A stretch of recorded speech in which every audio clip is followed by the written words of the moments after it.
I'm killing them faster than they're killing my Colossus. So his army composition was pretty poor. You want a good 12 to 15 Corruptors, snipe those Colossus, and then you're not going to win with an independent Roach army. You're going to win as you recycle and re-engage continuously. Because unfortunately, with 80 Harvesters like he has, you essentially have a 120 supply army, and you're not going to be able to make Corruptors and Roaches, at least as many as you need to win a stand-up fight against a Protoss army. But you can make enough to keep re-engaging, and that's what he's not doing. He keeps attacking me, losing stuff, and then backing off and letting me rebuild and get more energy on my sentries. So that's why I could basically do this forever, and he can't. We do see a Greater Spire out right now for Machine, and you're just kind of taking the rest of your side of the map. I believe, yes, he does see this Nexus coming up. He doesn't see this other expansion that's already up and operational right now. Once you get this army composition that you have right now, do you typically stay on this for the entire rest of the game? I see you adding in a couple of DTs, but is there any other tech that you try to get to? You know, it's really curtailed to what they're doing. If he was going Broodlords more heavily, you can see he's doing it now, I'd have more Archons. Archons are great against the Broodlings, and also they're just great to do unless they're doing a mass Hydra Roach army. You don't have enough Colossus. I did some DT harass earlier. In fact, that's what Machine's kind of recovering from right now. And I like that, but that forces static defenses, it forces more Overseers. And also they're just great. They do a ton of damage to Bio in particular. And so here we're engaging, and again, you can see me hugging that wall. So there, 4 force fields, and his whole army's pinned back. And now I'm able to focus down the Broodlords, and the Colossus should be running amok. You know, he's got not a lot of Corruptors. I probably should have focused them down. I basically know I've won at this point, so my play gets a little bit more sloppy. And that's why you can see, I think it's 16 DTs just warped in. Now, I do know that you guys obviously have an EG vent. Are you both sitting in vent right now, kind of talking to each other at all during this, or do you keep it pretty clean throughout the match? We are on vent together, but Machine's super, super intense. There's very few people that take this game as serious as he does. So right now, I mean, he's also a high-octane player, so his actions are just, through the roof. So right now, he's not talking to me at all. And then towards the end, he'll say, good game, and then we just talk about the things we did wrong. So basically, we coach each other up, but it's tough, too, because we're all, EG's got a pretty stacked lineup. We're all guys who've enjoyed a lot of success. So sometimes they don't really want to hear from their peer, okay, here's what you did wrong. So it's kind of interesting, because in training, you have to walk that fine line.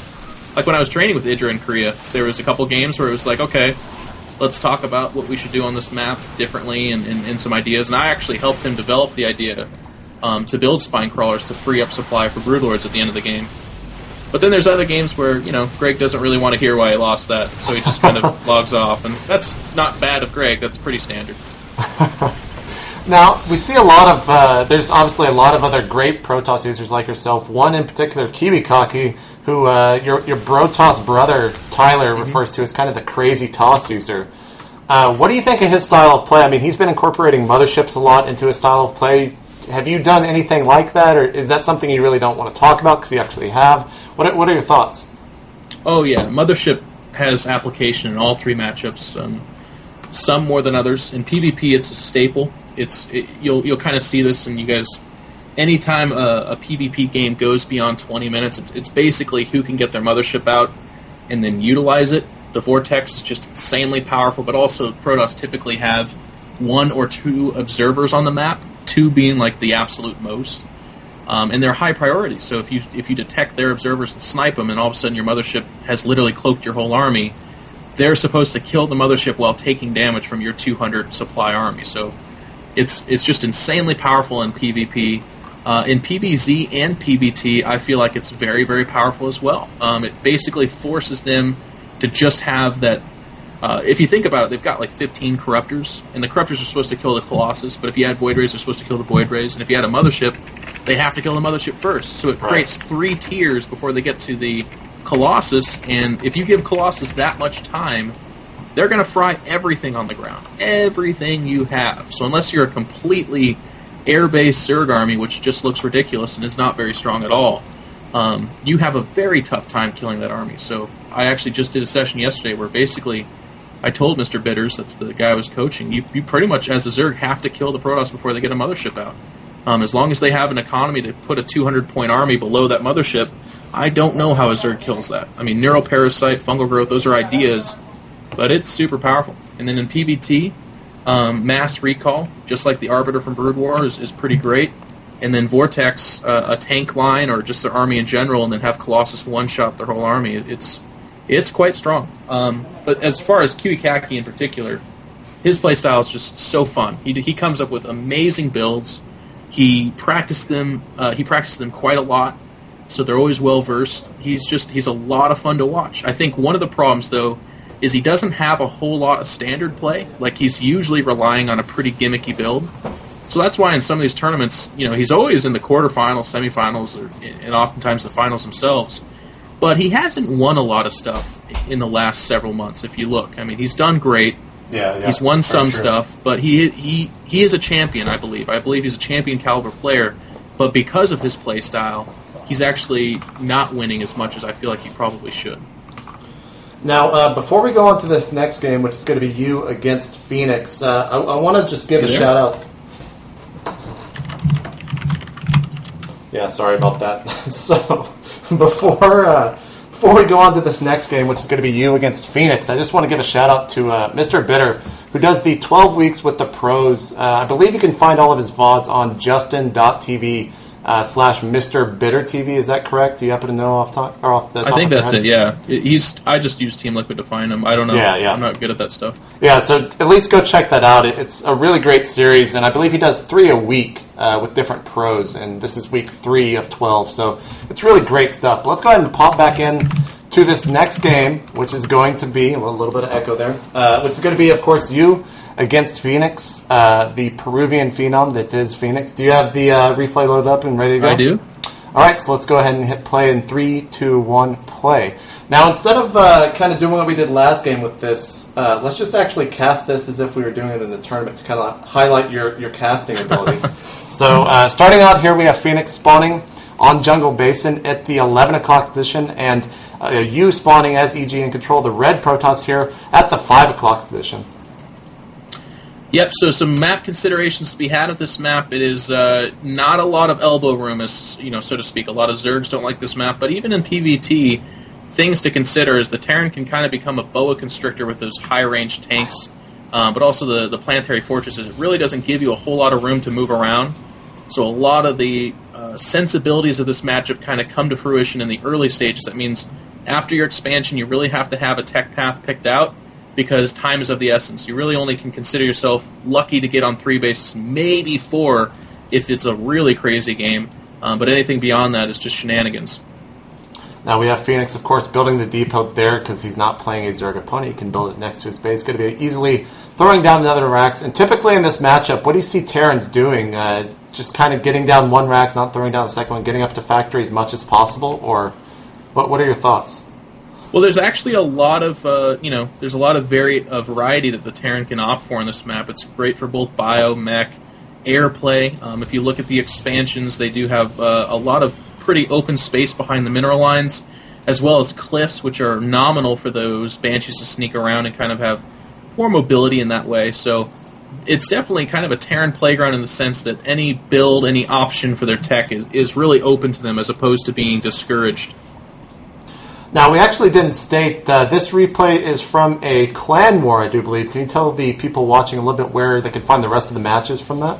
Sure, absolutely. It's from the Gosu Coaching Premier League, which is hosted by Gosu Coaching on their website, but also Team Liquid. In fact, they're doing a cast tonight. I think it's Team Liquid, or is it Team Liquid? Yeah, it's Team Liquid versus Team VT, which famously has Torch on it, and other fantastic players like Spades, Lookie, Future, and Poke Bunny, those kind of guys.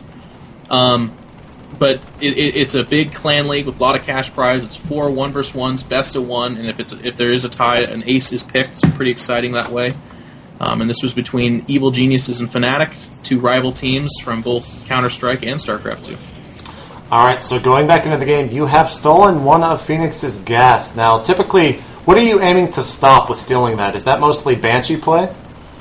That's a fantastic question. Usually when you steal the gas, it deters a Terran from going any kind of tech, but it is just that. It's a deterrent. So as I can see, I've got the the gas in his base, but I'm seeing continuous Marines moving up there, and then actually in a slight blunder from Phoenix, if you put the vision on Phoenix, you can see that I actually do see his factory being built as well, which is, and I say blunder because why build that in vision of my assimilator? Right. Like, what advantage are you giving yourself there? And I would say it's none.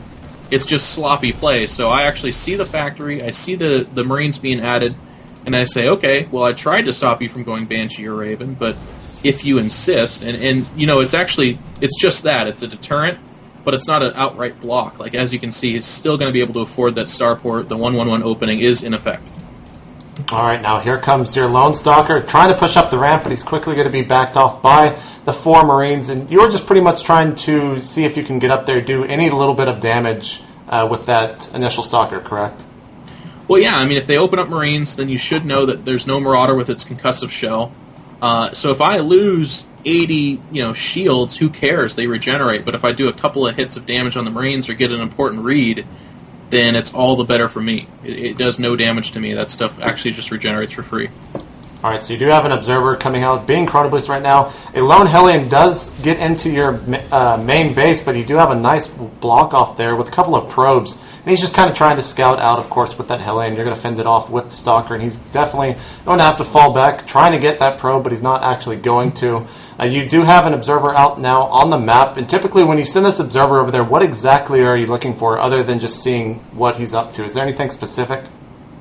Well, yeah, I mean, as you can see, I'm doing a generic opening. It's just 2 Gateway Robo, Observer, and then I'm actually making a Blind Immortal because I have seen him doing tech. So if he does any kind of tanks or switches to Marauders or something like that, then the Immortal comes into effect. But it is a bit of a risky option because, as you can see, he's actually doing nothing of the sort. He is adding a tech lab on the factory now, so there will be tanks, so it's not a complete waste. But in this early stages, probably should have just expanded faster. So the Observer is going to confirm my need for that Immortal, but also kind of see what shape we're taking in this. And once you see the reactor on the barracks, the tech labs on the starport and factory, it's very much so the 1/1/1 opening. Usually it's a Raven so that it can get more mana, and then it's Banshees and then tanks. Phoenix does successfully scout out your Observer there and ended up killing it with a handful of Marines. I noticed that your Nexus is quite high now, just sitting up to 80. It has not hit 100, though. Is there anything in particular that you're saving that for? No, that's just sloppy. Like, usually one of the strengths of my plays, I'm usually very much so on top of that. But I was playing off this day, and we'll see it in this game, too. There's going to be a lot of other sloppy stuff. It does make for an exciting game. And look, I saved myself just barely from getting 100, but typically as a Protoss, there's never a time you want to conserve that energy unless you're absolutely, like, it's the early stages and you're looking to Chrono Boost the crap out of Warp Gate or perhaps units. But after that, you need to be fairly indiscriminate about your Chrono Boosting because there's going to be more things to Chrono Boost, or excuse me, there's going to be more Chrono Boost than things to Chrono Boost. So the players that just constantly spam it and are being told by Tassadar or whatever, stop doing that, you don't have any energy, those are the better players. Now you did go or opt for a double forge here, getting both your armor and weapon upgrades. Now we talked a lot about how in your PvZ matchup that everything is quite rehearsed. In a game like this where it's not a practice situation and it is a different matchup where you are playing PvT, is this kind of just rolling with whatever he's going with, or obviously you have an objective, but are you going to stick to it, tried and true throughout the entire game, or try to react as best as possible? I'm a very reactive player, but this build that I'm doing is timed down. It's pretty specific. In fact, we can plug Energy Mihei, because he actually took time out of his schedule to practice with me for this build before this clan war, which was really nice of him. So kudos to him. But the double forge upgrade and then constantly chrono boosting him is actually so sick good. We'll just have to let this game be a model for it. But I actually, like, positionally and in terms of army and economy,